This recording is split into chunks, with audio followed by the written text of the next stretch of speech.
Hello बच्चों, आज की क्लास स्टार्ट करने से पहले एक डाउट मेरे पास आया था, पहले उसको हम कंसिडर करते हैं, फिर आगे क्लास कंटिन्यू करेंगे।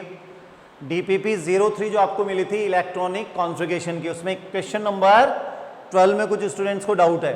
ठीक है, यहाँ पर क्वेश्चन क्या था, ये कंसिडर द फॉलोइंग कॉन्फ़िगरेशन, और इस कॉन्फ़िगरेशन में 1s2 2s1 गिवन है फर्स्ट, और सेकंड 1s2 3s1। अब इसी से रिलेटेड क्वेश्चन है, name of the element corresponding to first, does second correspond to the same और different element, how can second be obtained from first, is it easier to remove one electron from second और first. तो सबसे पहले इस question को solve करने से कुछ बेसिक कॉन्सेप्ट पे आते हैं।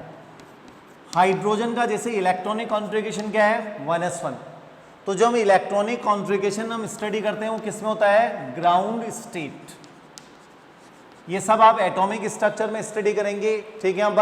पर यहाँ पर जितना रिक्वायर्ड मैं उतना ही एक्सप्लेन करने वाला हूँ। तो ग्राउंड स्टेट का मतलब लोवेस्ट एनर्जी स्टेट, ठीक है। यहाँ पर तो हाइड्रोजन का इलेक्ट्रॉनिक कॉन्फ़िगरेशन है 1s1, और ये कौन से स्टेट का हुआ, ग्राउंड स्टेट का। अब आते हैं हाइड्रोजन के लिए, एक और कॉन्फ़िगरेशन गिवन है 3s1। अब आप जनरली आंसर क्या दोगे, 3s1 तो रॉन्ग है, पर ये कंप्लीट कॉन्फ़िगरेशन गिवन है 3s1। तो अगर हम देखें, अगर मान लीजिए 3s1 गिवन है हाइड्रोजन के लिए और ये मेंशन किया गया कि ये कंप्लीट कॉन्फ़िगरेशन है, दैट मीन्स टोटल इलेक्ट्रॉन कितने हुए 1, और अगर 1 इलेक्ट्रॉन है तो 1 प्रोटॉन है, दैट मीन्स ये हाइड्रोजन ही हुआ। पर 3s1 रिटर्न करने का मीनिंग क्या हुआ, ग्राउंड स्टेट में इलेक्ट्रॉन कहाँ प्रेजेंट है 1s में। अब आपने इसको एनर्जी क्या की, यहाँ पर सप्लाई की, तो एनर्जी सप्लाई करने पर इलेक्ट्रॉन प्रमोट होकर कहाँ चला गया 3s1 में। तो ये 1s1 से प्रमोट होकर कहाँ गया 3s1 में। तो ये अब ये 3s1 है, इसको हम क्या बोलेंगे, एक्साइटेड स्टेट। क्लियर है यहाँ पर। अब आते हैं यहाँ पर कि एनर्जी का क्या मीनिंग है। तो जो हम इलेक्ट्रॉनिक कॉन्फ़िगरेशन रिटर्न करते हैं वो इलेक्ट्रॉनिक कॉन्फ़िगरेशन या electron filling order increasing order of energy है डिफरेंट सबसेल्स का। जैसे सबसे कम एनर्जी किसकी होगी 1s, then 2s, 2p, 3s, 3p, 4s। ठीक है, यहाँ पर 4s की एनर्जी किससे कम है 3d सबसेल से, इसलिए पहले क्या आ गया 4s और उसके बाद क्या रहा है 3d। तो ये हमने कहाँ तक स्टडी किया था 7p तक। तो ये इंक्रीजिंग ऑर्डर है डिफरेंट सबसेल्स का। क्लियर है यहाँ पर। तो यहाँ पर ये बेसिक कॉन्सेप्ट याद रखिए कि जो हम इलेक्ट्रॉनिक कॉन्फ़िगरेशन रिटर्न करते हैं जनरल वे में वो ग्राउंड स्टेट का है, और अगर एनर्जी सप्लाई करते हैं तो इलेक्ट्रॉन लो एनर्जी लेवल से कहाँ प्रमोट होगा, हाई एनर्जी लेवल पर। अब आता है यहाँ पर जो ये क्वेश्चन गिवन है 1s2 2s1, टोटल इलेक्ट्रॉन कितने हुए 3। तो ये तो आइडिया लग गया कि लिथियम है, एटॉमिक नंबर 3 हुआ। अब एक और कॉन्फ़िगरेशन गिवन है 1s2 3s1। अब टोटल इलेक्ट्रॉन अगर देखें तो कितने हैं 3 हैं। इसका मीनिंग क्या हुआ, है तो लिथियम एलिमेंट ही, पर इलेक्ट्रॉन कहाँ से कहाँ प्रमोट हुआ है 1s2 2s1 2p0 and 3s0। तो आपने यहाँ पर एनर्जी सप्लाई की plus E, that means energy supply की, और ये 2s1 से प्रमोट होकर कहाँ चला गया, तो लो एनर्जी किसकी है 2s की। जब आप एनर्जी सप्लाई करेंगे तो ये इलेक्ट्रॉन 2s1 से कहाँ प्रमोट होगा 3s0 में, और कॉन्फ़िगरेशन क्या जाएगा 1s2 3s1। तो आइडेंटिफाई करना तो बहुत ईजी है, आप टोटल इलेक्ट्रॉन काउंट करो, ये number of electron neutral atom में एटॉमिक नंबर के क्या होंगे इक्वल। क्लियर है क्या यहाँ पर। तो ये क्लियर हुआ कॉन्सेप्ट। अब आते हैं यहाँ पर जो क्वेश्चन गिवन है, name of the element corresponding to first. तो फर्स्ट एलिमेंट का नेम क्या हो जाएगा lithium. Does second correspond to the same और डिफरेंट एलिमेंट। तो मैंने क्या बोला कि आप टोटल इलेक्ट्रॉन काउंट करो, 2 + 1 कितने आ रहे हैं यहाँ पर 3 आ रहे हैं, दैट मीन्स ये भी कौन सा एलिमेंट है लिथियम, पर कौन से स्टेट में, एक्साइटेड स्टेट में, और ये लिथियम है ग्राउंड स्टेट में। नेक्स्ट आता है, how can second be obtain from first by supplying energy. अगर हम यहाँ पर एनर्जी सप्लाई करें तो इलेक्ट्रॉन ग्राउंड स्टेट से प्रमोट होकर कहाँ जाएगा एक्साइटेड स्टेट में। तो by supplying energy we can obtain second from first. Is it easier to remove an electron from second और फर्स्ट। अब अगर हम देखें इसका कॉन्सेप्ट क्या है, फोर्थ क्वेश्चन का, इलेक्ट्रॉन न्यूक्लियस के जितने ज्यादा क्लोज में होगा उतना ही फर्मली वो किससे बाउंड होगा, न्यूक्लियस से। तो उसको रिमूव करने में आपको उतनी ज्यादा एनर्जी क्या करनी पड़ेगी, कंज्यूम। अब अगर देखें लिथियम की ग्राउंड स्टेट में इलेक्ट्रॉन कहां पर है, आउटर मोस्ट 2s1 में, और एक्साइटेड स्टेट में कहां पर है 3s1 में। तो आप देख सकते हो कि ज्यादा इलेक्ट्रॉन क्लोज में कहां पर है, ग्राउंड स्टेट में। एक्साइटेड स्टेट में न्यूक्लियस से इसकी डिस्टेंस क्या हो गई है, इंक्रीज, तो सेकंड से इलेक्ट्रॉन रिमूव करना क्या होगा, ज्यादा इजी। ठीक है यहां पर, क्योंकि इस इलेक्ट्रॉन पर लेस अट्रैक्शन फोर्स अप्लाई हो रहा है न्यूक्लियस का, तो इसका आंसर क्या जाएगा, सेकंड वन। क्लियर, यहां पर सेकंड से इलेक्ट्रॉन रिमूव करना मोर इजियर है in comparison to first. Clear point. तो यहां पर जो डिटेलिंग है वो तो आप एटॉमिक स्ट्रक्चर में स्टडी करोगे, energy calculation of different electrons, clear, यहां पर ground state, different excited state, पर अभी क्वेश्चन सॉल्व करने के लिए जितनी इंफॉर्मेशन रिक्वायर्ड थी वो मैंने इसमें आपको एक्सप्लेन कर दी है। Clear point. हेलो बच्चों, लास्ट क्लास में हम आयोनिक रेडियस स्टडी कर रहे थे, तो उसी से रिलेटेड अब हम क्वेश्चन सॉल्व कर रहे हैं। तो नेक्स्ट क्वेश्चन पे आते हैं, find out correct order of size, और जो स्पीसीज गिवन है Br minus, N3 minus, S2 minus and Cl minus. अब मैंने आपको क्या बताया था कि अगर आपको आयंस गिवन हो, इधर केटाइंस और एनाइंस, सबसे पहले आपको ये रिलेट करना कि आइसो इलेक्ट्रॉनिक है या नहीं है। तो सबसे पहले हम स्टार्ट करते हैं Br माइनस, इसका एटॉमिक नंबर क्या होगा, डायरेक्ट तो आंसर नहीं है पर ट्रिक से आंसर आ जाएगा। फिर कल बाहर आई आंटी, फ्लोरीन का कितना होता है 9, 9 प्लस 8 17, 17 प्लस 18 35, तो ब्रोमीन का एटॉमिक नंबर 35 -1, दैट मीन्स एक इलेक्ट्रॉन एक्स्ट्रा और गेन किया, 36 इलेक्ट्रॉन्स। N3 माइनस में आते हैं, 7 इसका एटॉमिक नंबर है, तो 10 electrons. S2 minus 16 atomic number है, +2 और करें तो 18 इलेक्ट्रॉन्स, और Cl माइनस के केस में 17 प्लस 18 इलेक्ट्रॉन्स। तो यहाँ पर 2 क्या आ गए, आइसो इलेक्ट्रॉनिक। क्लियर यहाँ पर, तो आइसो इलेक्ट्रॉनिक को तो हम सॉल्व कर सकते हैं, Z जितना ज्यादा होगा साइज उतनी क्या हो जाएगी, स्मॉल। तो S2 माइनस और Cl माइनस में तो आंसर ही आ गया है। अब हमें Br माइनस और N3 माइनस को देखना है, तो पेरेंट एटम के कंपैरिजन में साइज क्या हो रही है, इंक्रीज। तो अगर हम पोजीशन देखें तो नाइट्रोजन पीरियोडिक टेबल के कहां पर है, सेकंड पीरियड में, और अगर ब्रोमीन की पोजीशन देखें तो ये यहां पर 4th पीरियड में। दैट मीन्स Br माइनस की साइज ग्रेटर किससे होनी चाहिए, नाइट्रोजन से, क्योंकि पीरियोडिक टेबल में डाउन साइड पर है, नंबर ऑफ शेल्स क्या होंगे यहां पर, ज्यादा। तो सबसे ज्यादा साइज किसके आनी चाहिए, Br माइनस, और सबसे स्मॉल में कौन चला जाएगा, N3 माइनस। तो अगर हम देखें इस क्वेश्चन को हमने सॉल्व कैसे किया, ये 2 आपको क्या मिल गए, आइसो इलेक्ट्रॉनिक। क्लियर है। Br माइनस को हमने सबसे आगे के लिया, नंबर ऑफ सेल्स ज्यादा है, ग्रेटर है इन नंबर, ठीक है यहां पर। और N3 माइनस लास्ट में क्यों हो जाएगा, due to less number of shells. I think clear answer, इसलिए आंसर क्या जाएगा, Br minus, then sulphide, chloride and nitride. अब आते हैं नेक्स्ट क्वेश्चन पे, which of the following salts are composed of iso electronic cation and anion. तो हमें यहां पर फाइंड आउट क्या करना है, आइसो इलेक्ट्रॉनिक मतलब सेम नंबर के इलेक्ट्रॉन्स हो केटाइन और एनाइन में। तो स्टार्ट करते हैं NaCl, Na प्लस और Cl माइनस, एटॉमिक नंबर हमें डायरेक्ट पता है 11 और इसका 17, तो Na प्लस में इलेक्ट्रॉन कितने हुए 10, और यहाँ कितने हुए 18। क्लियर है यहाँ पर, तो ये दोनों आइसो इलेक्ट्रॉनिक नहीं है। नेक्स्ट आते हैं BaCl2, बेरियम 2 प्लस और Cl माइनस, यहाँ तो 18 इलेक्ट्रॉन है।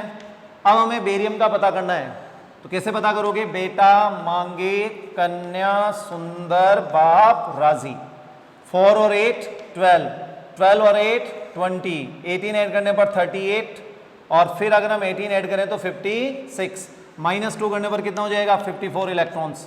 तो ये भी आइसो इलेक्ट्रॉनिक नहीं है।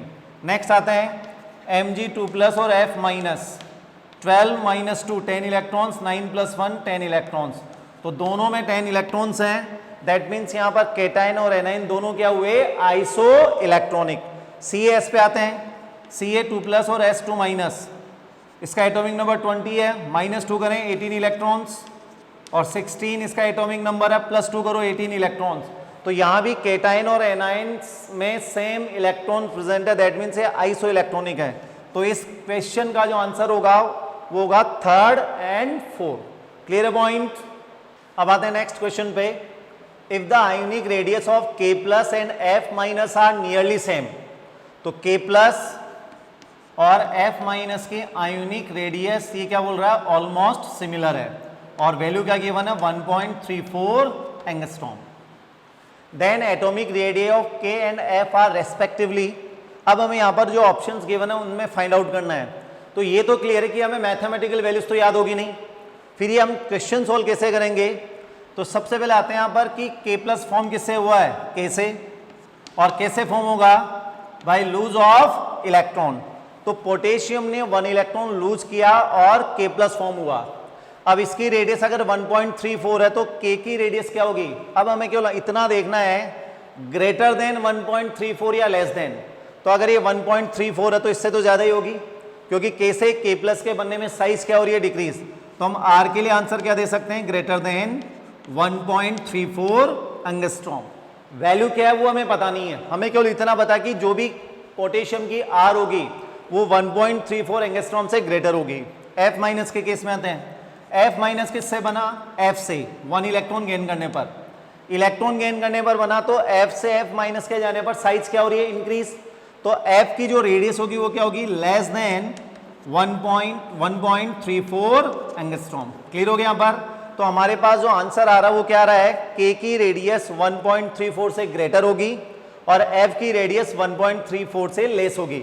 अब कौन सा ऑप्शन है जो मैच कर रहा है, सेम वैल्यू हो ही नहीं सकती K और F की, केटाइन और एनाइन और पेरेंट एटम की रेडियस क्या हो जाए, सेम हो जाए। सेकेंड में गिवन है K की 0.72, तो यहाँ तो लेस देन बता रहा है, ये भी पॉसिबल नहीं है। थर्ड पे आते हैं 1.96 और 0.72, तो ये आंसर ही राइट दिख रहा है, क्योंकि ये 1.96 क्या हुआ, 1.34 से ग्रेटर है, और 0.72 जो F की रेडियस है वो लेस देन किससे हो गई, 1.34 से। फोर्थ ऑप्शन में फर्स्ट हो सकता है पर सेकंड इक्वल नहीं हो सकती किसकी, F और F माइनस की। तो इसका आंसर कौन सा जाएगा, थर्ड ऑप्शन। क्लियर। यहां से हम एक और ऑब्जर्वेशन कर लेते हैं कि K और F में किसकी साइज ग्रेटर होगी, K की। जनरल आंसर आप ये दोगे, रीजन क्या बताओगे, K पीरियोडिक टेबल के 4th पीरियड में, तो इसके पास टोटल 4 शेल्स प्रेजेंट होंगे। F सेकेंड पीरियड में, तो इसके पास 2 शेल्स ही क्या होंगे प्रेजेंट। तो डेफिनेटली K की साइज ग्रेटर होगी किससे, F से। पर जब ये केटाइन बना रहा तो साइज क्या होगी यहाँ पर, डिक्रीज, और ये एनाइन बनाएगा तो साइज क्या हो जाएगी, इंक्रीज। अब आप यहाँ पर देखोगे तो टोटल शेल्स कितने हैं, 3। K प्लस में टोटल नंबर ऑफ शेल्स कितने आएंगे, 3 आएंगे, और F माइनस में कितने आएंगे, 2। पर साइज ऑलमोस्ट इक्वल है। उसका रीजन वही है, प्लस बनने पर साइज क्या होती है, डिक्रीज, और माइनस बनने पर साइज में क्या होता है यहाँ पर, इंक्रीज या एक्सपेंशन होता है साइज का। इसलिए दोनों की साइज ऑलमोस्ट क्या हो जाएगी, इक्वल। तो बहुत जगह पर क्वेश्चन नंबर ऑफ शेल्स के बेसिस पे सॉल्व नहीं होंगे, और ये हमने देखा था पोटेशियम और बेरियम के केस में भी, जब हमने एस ब्लॉक मेटल्स को एक साथ साइज के ऑर्डर में अरेंज किया था और डायग्राम में M और N से आंसर दिया था। क्लियर यहाँ पर। तो जो आंसर आ जाएगा इसका वो क्या जाएगा, third option. Clear, got it. Ionic radius में आते हैं नेक्स्ट क्वेश्चन पे, विच electronic configuration of an atom is smallest in size. अब आपको यहाँ पर इलेक्ट्रॉनिक कॉन्फ़िगरेशन गिवन है, तो सबसे पहले हम क्या करेंगे, गिवन इलेक्ट्रॉनिक कॉन्फ़िगरेशन से एटम को आइडेंटिफाई कर लें। 3s2 ये आउटर मोस्ट इलेक्ट्रॉनिक कॉन्फ़िगरेशन है, तो आंसर क्या जाएगा, magnesium. 3s2 3p3 phosphorus, 3s1 sodium and 3s2 3p5 chlorine. अब न्यूट्रल एटम गिवन है, तो पीरियोडिक टेबल में इनकी क्या देखें हम, पोजीशन। सोडियम कहाँ पर है, सेकेंड पीरियड का, ठीक है पर। तो अगर हम सोडियम को देखें तो सोडियम है थर्ड पीरियड का फर्स्ट एलिमेंट। सोडियम के बाद magnesium, next aluminium, then silicon, phosphorus, sulphur and chlorine. तो ये थर्ड पीरियड के एलिमेंट्स आ गए। लेफ्ट टू राइट मूव करने पर साइज क्या होगी, डिक्रीज। तो सबसे स्मॉलेस्ट साइज के लिए आंसर क्या आ जाएगा, क्लोरीन। क्लियर यहाँ पर। और इसको अगर हम अरेंज करें तो सबसे लार्जर साइज किसकी होगी, sodium, then magnesium, then phosphorus and then Cl। क्योंकि हमने क्या स्टडी किया था कि लेफ्ट टू राइट जाने पर साइज क्या होगी, डिक्रीज, और इसका कोई एक्सेप्शन नहीं है, केवल नोबल गैसेज की साइज करस्पॉन्डिंग हैलोजन से क्या होगी, ज्यादा। नेक्स्ट एग्जांपल पे आते हैं, वही फाइंड आउट क्या करना है, ऑर्डर ऑफ साइज। अब आपको यहाँ पर आइसोटॉप्स गिवन है, 17 Cl35, 17 Cl37। अब अगर ये आइसोटॉप्स में अगर हम देखें, दोनों में नंबर ऑफ प्रोटॉन्स कितने हैं 17, नंबर ऑफ इलेक्ट्रॉन्स भी कितने हैं 17 है। इसका मीनिंग क्या हुआ कि इनकी साइज भी क्या होगी, सेम ही होगी, क्योंकि प्रोटॉन किससे रिलेटेड है, जेड या जेड इफेक्टिव से, और नंबर ऑफ इलेक्ट्रॉन रिलेटेड है सिग्मा से। क्लियर यहाँ पर? तो न्यूक्लियस में प्रोटॉन भी इक्वल है और आउटर शेल में इलेक्ट्रॉन्स भी क्या हुए, इक्वल, तो साइज क्या हो जाएगी, स्मॉल। ये हाइड्रोजन के 3 आइसोटॉप्स है, प्रोटियम, ड्यूटेरियम एंड ट्राइटियम, यहाँ भी साइज क्या हो जाएगी यहाँ पर, स्मॉल। तो यहाँ पर हम एक नोट रिटर्न कर सकते हैं, size of isotopes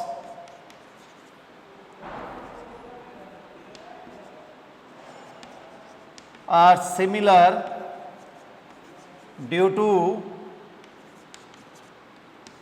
same number of electron and proton. तो इलेक्ट्रॉन और प्रोटॉन का नंबर सेम है, इसलिए आइसोटॉप्स की साइज भी क्या होगी, यहां पर सेम ही होगी। नेक्स्ट एग्जांपल पे आते हैं, correct order of radii is. अब फर्स्ट पे अगर हम देखें, nitrogen, beryllium and boron neutral atom है। पोजीशन अगर हम आइडेंटिफाई करें तो सेकेंड पीरियड में बेरिलियम, उसके बाद बोरॉन, कार्बन, उसके बाद क्या जाएगा, नाइट्रोजन। तो सबसे स्मॉलेस्ट साइज किसकी होगी, नाइट्रोजन की, देन उसके बाद क्या जाएगा, बोरॉन, और उसके बाद क्या आना चाहिए, बेरिलियम। पर यहां पर ये ऑर्डर क्या हो गया, रॉन्ग, तो ये करेक्ट ऑर्डर नहीं है। नेक्स्ट पे आते हैं, आयंस आते ही सबसे पहले क्या करना है, आइसो इलेक्ट्रॉनिक है या नहीं। तो ये तीनों आइसो इलेक्ट्रॉनिक्स हैं, क्योंकि सब में 10 इलेक्ट्रॉन्स हैं। एटॉमिक नंबर 9, 8 और 7। Z जितना ज्यादा होगा साइज उतनी क्या हो जाएगी, स्मॉल। दैट मीन्स ये ऑर्डर क्या हो जाएगा, करेक्ट। नेक्स्ट पे आते हैं, sodium, lithium, potassium.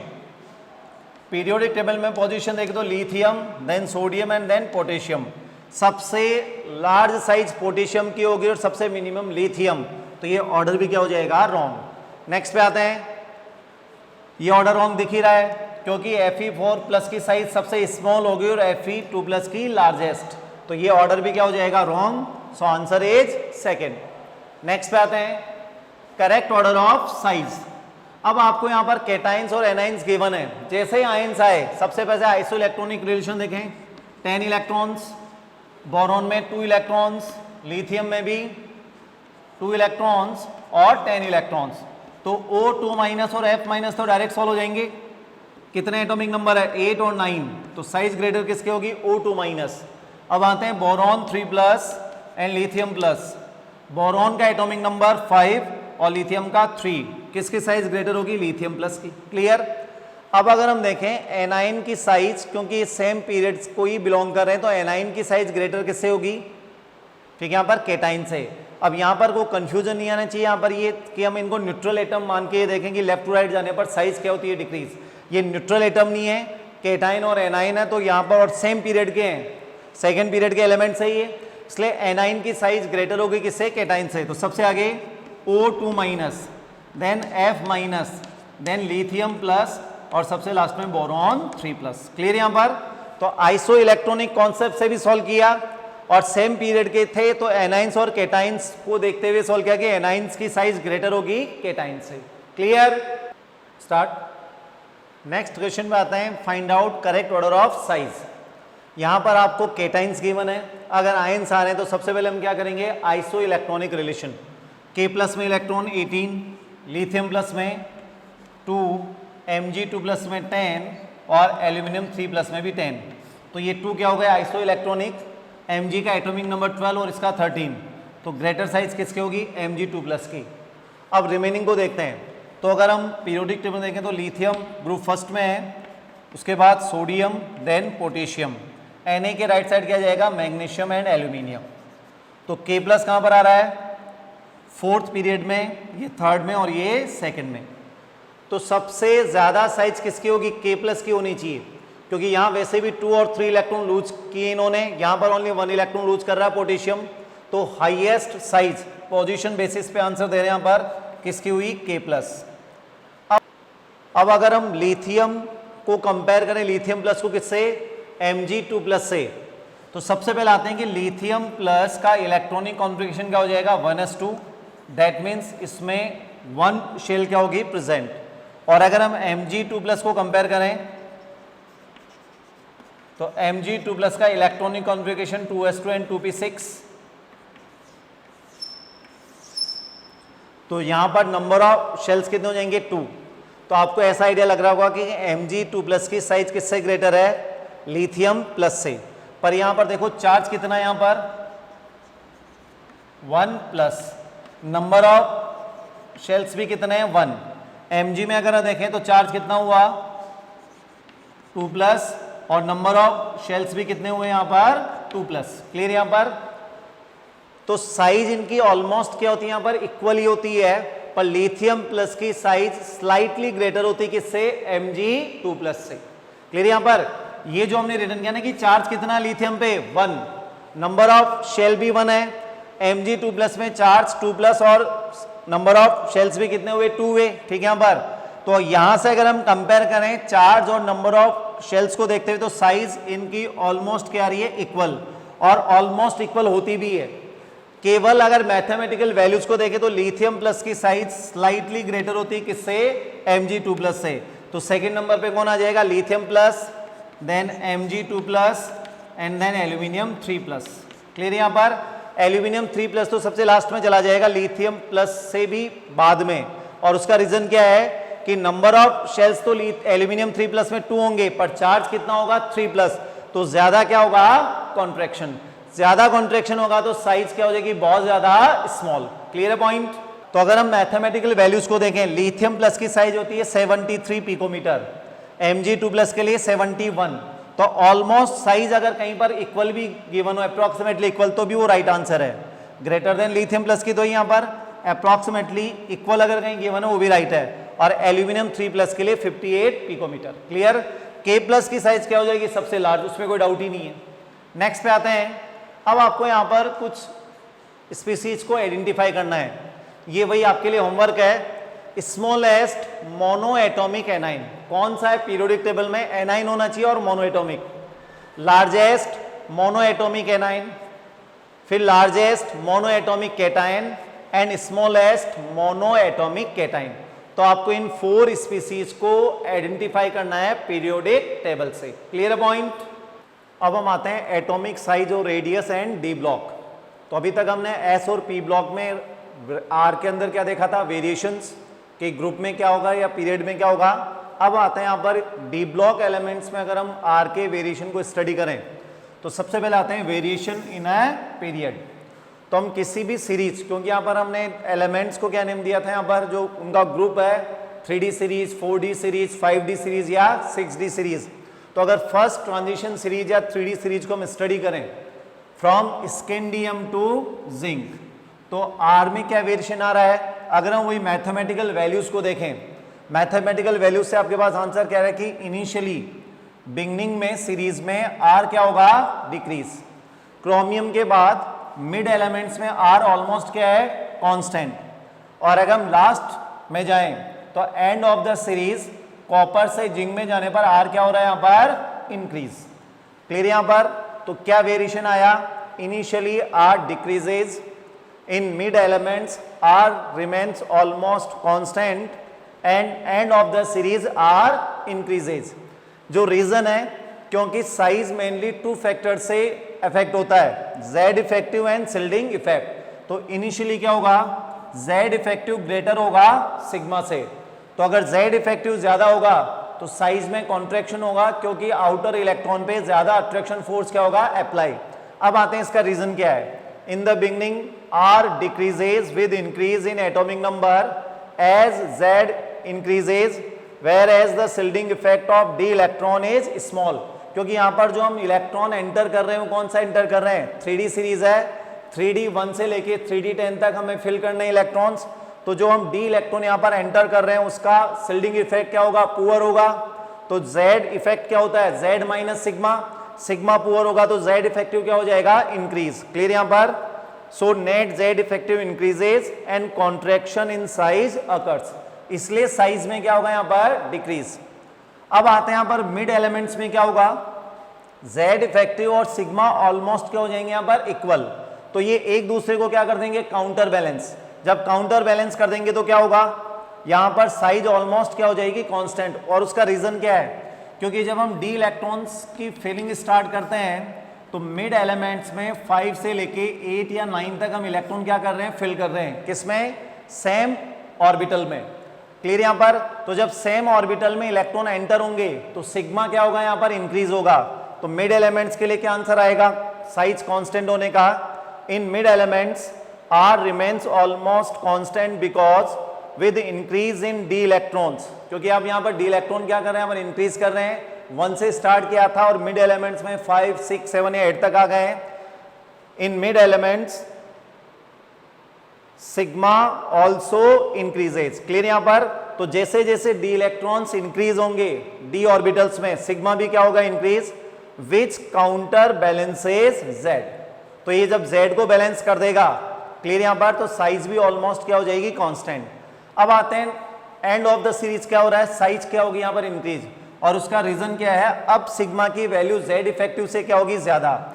Last element में आप क्या कर रहे हैं, D10 कॉन्फ़िगरेशन है कॉपर और जिंक के लिए, देखें तो यहां पर तो सेम ऑर्बिटल में आपके पास ये समझो, मान लीजिए ये डी सबसेल है जिसमें हमें इलेक्ट्रॉन्स फिल करने हैं। पहले 1 इलेक्ट्रॉन था, उसके बाद 2 इलेक्ट्रॉन आ गए, 3, 4। तो जब यहाँ पर सेम स्पेस में, ठीक है, यहाँ पर नंबर ऑफ इलेक्ट्रॉन्स 9 या 10 हो जाएंगे तो शिल्डिंग इफेक्ट बहुत ज्यादा होगा। रीजन क्या है, शिल्डिंग इफेक्ट किससे रिलेटेड है, इलेक्ट्रॉनिक रिपल्शन से। तो जब ये इलेक्ट्रॉन एक दूसरे को रिपेल करेंगे यहाँ पर, तो फिर उस केस में साइज क्या होगी यहाँ पर, इंक्रीज। तो रीजन क्या है, near the end of series increased electron electron repulsion. ये हमने सिग्मा में स्टडी किया था कि सिग्मा का रिलेशन किससे होता है, इलेक्ट्रॉनिक रिपल्शन से। तो increase electron electron repulsion between added electron in same orbit are greater than attractive force due to increase nuclear charge. क्योंकि हम इलेक्ट्रॉन तो फिल कर ही रहे हैं, पर साथ के साथ जेड भी क्या होगा, इंक्रीज। तो जेड क्या करेगा, इन इलेक्ट्रॉन पे अट्रैक्शन फोर्स क्या करेगा, अप्लाई। और इलेक्ट्रॉन इलेक्ट्रॉन में क्या होगा, रिपल्शन। तो जो इलेक्ट्रॉन इलेक्ट्रॉन का रिपल्शन फोर्स है, ये रिपल्शन फोर्स किससे ज्यादा होगा, न्यूक्लियस का इलेक्ट्रॉन पे अप्लाई होने वाला अट्रैक्शन जो फोर्स है उससे इसकी वैल्यू या मैग्नीट्यूड क्या हो जाएगा, ज्यादा। तो उस केस में क्या होगा, the result in expansion of electron cloud and दस आर इंक्रीजेस। क्लियर यहां पर? क्योंकि जब इलेक्ट्रॉन रिपेल करेंगे तो क्या होगा, ये हमने पहले भी डिस्कस किया था, आउटर इलेक्ट्रॉन और कहां जाएंगे, आउटसाइड। आउटसाइड जाएंगे तो डेफिनेटली आर क्या होगा यहां पर, इंक्रीज। क्लियर यहां पर? तो ये हुआ along the series D block में क्या होगा। अब ये 3D सीरीज के लिए है, यही ट्रेंड 4D, 5D या 6D सीरीज के लिए भी अप्लाई होगा। तो अगर हम डी ब्लॉक में पीरियोडिकली मूव करेंगे तो इनिशियली आर क्या है, डिक्रीज होगा। मिड एलिमेंट्स में आर ऑलमोस्ट क्या रहेगा, कांस्टेंट। और लास्ट एलिमेंट्स में आर क्या होगा, इंक्रीज। अब आते हैं यहां पर ionic radii along the transition series. तो अगर हम 3D सीरीज को स्टडी करें, स्कैंडियम टू जिंक, तो generally r for M2+ and और M3+, क्योंकि यहां पर जब हम आयनिक रेडियस की बात करेंगे तो ये मेटल है, तो जनरली डी ब्लॉक के जो मेंबर्स है वो +2 या क्या बनाएंगे, +3। क्लियर यहां पर? तो इनके लिए आर क्या होगी यहां पर, जनरली क्या होगी यहां पर, डिक्रीज। क्लियर यहां पर? विद सम इरेगुलरिटीज, या हम बोल सकते हैं विद सम एक्सेप्शन। जैसे कॉपर से जिंक पे जाने पर क्या होगा, एटॉमिक रेडियाई की तरह आयोनिक रेडियाई भी क्या होगी, इंक्रीज। कॉपर के लिए वैल्यू होती है 72 और जिंक के लिए होती है यहां पर 74। और इसका रीजन हम क्या देंगे कि जनरली आर डिक्रीज क्यों होगा आयोनिक रेडियाई के लिए, तो जेड इफेक्टिव की वैल्यू किससे ज्यादा होगी यहां पर, सिग्मा से। क्लियर यहां पर? तो ये हुआ आयोनिक रेडियाई में वेरिएशन। तो हमने डी ब्लॉक में अलोंग द पीरियड आर में क्या वेरिएशन है ये स्टडी किया है। अब हम आते हैं यहां पर variation in r in group. तो अब आते हैं यहां पर ग्रुप में क्या होगा, तो जब हम 3D सीरीज से 4D सीरीज में मूव करेंगे तो आर क्या होगा, इंक्रीज। वैसे अगर हम एस और पी ब्लॉक को देखें तो वहां भी क्या हो रहा था, डाउन द ग्रुप जाने पर साइज क्या हो रही थी, इंक्रीज। और रीजन क्या था, due to increase in number of shells. अगर हम 3D सीरीज के मेंबर्स में देखें यहां पर, तो नंबर ऑफ शेल्स टोटल कितने हैं, 4। और अगर 4D सीरीज के मेंबर्स में देखें तो यहां पर 5। तो अगर 5 सर्कल है, यहां पर 4 सर्कल है, तो डेफिनेटली किसकी साइज ग्रेटर होगी यहां पर, 4D एलिमेंट्स की। नेक्स्ट पे आते हैं, जब 4D से 5D में जाएंगे तो यहां भी आर क्या होना चाहिए यहां पर, इंक्रीज। क्योंकि 5D सीरीज में नंबर ऑफ शेल्स कितने आ जाएंगे यहां पर, 6। पर आंसर क्या आ रहा है, आर रिमेन्स ऑलमोस्ट कांस्टेंट। अब यहाँ इसका रीजन क्या गिवन है, due to lanthanoid contraction. Clear यहाँ पर। अब आते हैं इसका मीनिंग क्या है किसका, लेंथेनॉइड कॉन्ट्रैक्शन का। तो इसका मीनिंग क्या है, लेंथेनॉइड कॉन्ट्रैक्शन का कॉन्सेप्ट समझो। लेंथेनॉइड्स में टोटल एलिमेंट्स कितने हैं, 14 एलिमेंट्स हैं। क्लियर है यहाँ पर। और इन 14 एलिमेंट्स में हम इलेक्ट्रॉन कौन से फिल कर रहे हैं, F electrons which have poor shielding effect. तो लेंथेनॉइड कॉन्ट्रैक्शन की अगर हम डेफिनेशन देखें, due to poor shielding of F electrons, successive decrease in size of 14 lengthenoid elements is known as lengthenoid contraction। तो इन 14 एलिमेंट्स में cerium to lutetium 58 to 71 continuously size में क्या होगा, डिक्रीज होगा। और डिक्रीज होने का रीजन क्या है, आप 1 by 1 जेड को क्या कर रहे हैं, इंक्रीज। साथ के साथ इलेक्ट्रॉन जो ऐड कर रहे हैं वो इलेक्ट्रॉन कौन सा ऐड कर रहे हैं, एफ इलेक्ट्रॉन। तो सिग्मा भी क्या होगा, इंक्रीज। पर ज्यादा इंक्रीज किस में होगा, जेड में, क्योंकि सिग्मा वीक है। अगर सिग्मा वीक है तो जेड इफेक्टिव क्या है, जेड माइनस सिग्मा। अब जेड में जो इंक्रीज होगा वो सिग्मा की इंक्रीज से ज्यादा है, तो डेफिनेटली इन दोनों का जो डिफरेंस आएगा वो क्या होगा, इंक्रीज ही होगा। क्लियर यहां पर, ये मैथमेटिकली क्लियर है पॉइंट कि जेड इफेक्टिव यहां पर क्या होगा, इंक्रीज होगा। और उसका रीजन जेड में जो इंक्रीज है वो सिग्मा के इंक्रीज से क्या है, ज्यादा है। तो ओवरऑल साइज में क्या होगा यहाँ पर, डिक्रीज। उसी का नेम क्या, लेंथेनॉइड कॉन्ट्रैक्शन। अब इससे जिरकोनियम और जैसे हैफनियम की साइज इक्वल क्यों हो जाएगी, क्योंकि आपने 14 इलेक्ट्रॉन्स यहाँ पर ऐड किए हैफनियम में। हैफनियम से पहले हम 14 इलेक्ट्रॉन्स ऐड कर रहे हैं। 14 इलेक्ट्रॉन्स अगर मैंने इसमें ऐड किए हैं तो 14 प्रोटॉन भी क्या होंगे, ऐड, क्योंकि जितने इलेक्ट्रॉन हम ऐड करते हैं उतने ही प्रोटॉन भी क्या होंगे, ऐड होंगे। अब 14 प्रोटॉन की वजह से Z तो कितना इंक्रीज हो जाएगा, 14। क्लियर यहाँ पर। तो हम ये मान के चलते हैं यहाँ पर कि Z में जो ओवरऑल इंक्रीज हुआ वो कितने का हुआ, 14 का हुआ। अब आते हैं यहाँ पर 14 इलेक्ट्रॉन की वजह से जो सिग्मा है वो वीक है। वीक होने की वजह से मान लेते हैं, मान लीजिए ओवरऑल सिग्मा इंक्रीज कितना हुआ, 8। तो जो डिफरेंस आ जाएगा Z इफेक्टिव का वो क्या जाएगा, 6। दैट मीन्स यहाँ Z इफेक्टिव क्या हो जाएगा, इंक्रीज, और वो साइज में क्या कर देगा, कॉन्ट्रैक्शन। इसलिए 4D और 5D एलिमेंट्स के लिए जो साइज की वैल्यू वो ऑलमोस्ट क्या जाएगी यहाँ पर, सिमिलर। क्लियर यहाँ पर। अब आता है यहाँ पर इसी से रिलेटेड क्वेश्चंस पे, ऑर्डर ऑफ साइज। अब जैसे आपको जो गिवन है वो है टाइटेनियम, जिरकोनियम एंड हैफनियम। तो सबसे पहले मुझे क्या देखना पड़ेगा, पीरियोडिक टेबल में इसकी पोजीशन।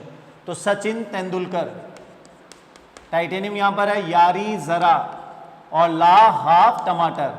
तो ये ग्रुप नंबर 3 के मेंबर्स हुए और ये ग्रुप नंबर 4 के। 3D से 4D पे जाने पर साइज क्या होगी, इंक्रीज, और 4D to 5R क्या रहेगा, कांस्टेंट। क्लियर यहां पर। तो आंसर क्या आएगा, टाइटेनियम से ज्यादा साइज किसकी होगी, जिरकोनियम की, और जिरकोनियम और हैफनियम की साइज क्या हो जाएगी, ऑलमोस्ट इक्वल। नेक्स्ट क्वेश्चन पे आते हैं, स्कैंडियम, इट्रियम एंड लेंथेनम। ये ग्रुप 3 के मेंबर्स हैं, scandium, yttrium and lanthanum. 3D to 4D जाने पर R क्या होगा, इंक्रीज, और 4D to 5 भी, यहां भी R क्या होगा, इंक्रीज। अब यहां कांस्टेंट क्यों नहीं आएगा, उसका रीजन क्या है, क्योंकि लेंथेनम में 4f इलेक्ट्रॉन प्रेजेंट है, एब्सेंट है, एब्सेंट। इसका आंसर आपको कहां से मिलेगा, इलेक्ट्रॉनिक कॉन्फ़िगरेशन से। याद करो 5D1 ये एलिमेंट कौन सा है, लेंथेनम। उसके बाद हम 4f इलेक्ट्रॉन्स की फिलिंग स्टार्ट करते हैं, और 14 कंप्लीट करने के बाद क्या जाएगा, 5D2 विच इज हैफनियम। तो लेंथेनॉइड कॉन्ट्रैक्शन किस में अप्लाई होगा, हैफनियम या उसके बाद आने वाले एलिमेंट्स में, या लेंथेनम में। लेंथेनम में तो 4f इलेक्ट्रॉन कितने हैं, 0। तो इसमें लेंथेनॉइड कॉन्ट्रैक्शन अप्लाई नहीं होगा। तो आंसर क्या आएगा, स्कैंडियम से ग्रेटर साइज इट्रियम और इट्रियम से ग्रेटर साइज लेंथेनम। और रीजन क्या बताएंगे, due to absence of lanthanoid contraction. तो जब लेंथेनॉइड कॉन्ट्रैक्शन नहीं है, वीक शिल्डिंग वाले f इलेक्ट्रॉन्स नहीं है, तो नंबर ऑफ शेल्स ज्यादा होने की वजह से साइज भी क्या हो जाएगी, इंक्रीज। क्लियर है पॉइंट। तो ये हुआ डी ब्लॉक में, ग्रुप में वेरिएशन क्या आएगा। आते हैं अब स्टार्ट। अब हम आते हैं यहाँ पर 2 इंपॉर्टेंट नोट्स पे जो डी ब्लॉक की साइज से रिलेटेड है। Atomic radius of transition metals lie between those of s and p block elements. तो डी ब्लॉक एलिमेंट्स की जो रेडियस है, एटॉमिक रेडियस है, वो एस ब्लॉक एलिमेंट्स और पी ब्लॉक एलिमेंट्स के बिटवीन होती है। और इसी वजह से प्रॉपर्टीज क्योंकि बिटवीन होती है डी ब्लॉक एलिमेंट्स की, तो इस एलिमेंट्स को क्या बोला गया है? ट्रांजिशन एलिमेंट्स, क्योंकि हम जानते हैं लेफ्ट टू राइट जाने पर आर क्या होगा? डिक्रीज। आर डिक्रीज होगा तो डी ब्लॉक एलिमेंट्स की जो साइज है वो एस ब्लॉक के कंपैरिजन में क्या होगी? यहाँ पर स्मॉल होगी, पर पी ब्लॉक एलिमेंट्स के कंपैरिजन में क्या होगी? यहाँ पर ग्रेटर होगी। क्लियर है यहाँ पर? नेक्स्ट पॉइंट पे आते हैं आयोनिक रेडियाई से related. The ionic radii of transition metals are smaller than those of s and p block elements belonging to same period. यहाँ पर जो आयोनिक रेडियस है डी ब्लॉक एलिमेंट्स की वो एस ब्लॉक और पी ब्लॉक दोनों से क्या होती है? यहाँ पर स्मॉल। अब इसका रीजन क्या है? तो एस और D block elements generally metals हैं, और मेटल्स क्या बनाते हैं? Positive ions. और पी ब्लॉक में आपको क्या मिलेंगे? Generally non metals. Non metals क्या बनाते हैं? Negative ions. तो नेगेटिव आयन बनाने की वजह से क्या होगा? पी ब्लॉक एलिमेंट्स की साइज पेरेंट एटम से भी क्या हो जाएगी? ज्यादा। तो अगर हम वेरिएशन देखें किसमें? आयोनिक रेडियाई में, तो एस ब्लॉक एलिमेंट्स की रेडियाई किससे ज्यादा होगी? डी ब्लॉक से। और डी ब्लॉक एलिमेंट से पी ब्लॉक एलिमेंट्स के भी आयोनिक रेडियाई क्या होगी? यहाँ पर ग्रेटर होगी, क्योंकि यहाँ पर केटाइन की रेडियस मिलेगी आपको और यहाँ पर एनाइन की। तो एनाइन रेडियस होने की वजह से पी ब्लॉक एलिमेंट्स की जो आयोनिक रेडियाई है वो किससे ग्रेटर होगी? डी ब्लॉक एलिमेंट से। क्लियर?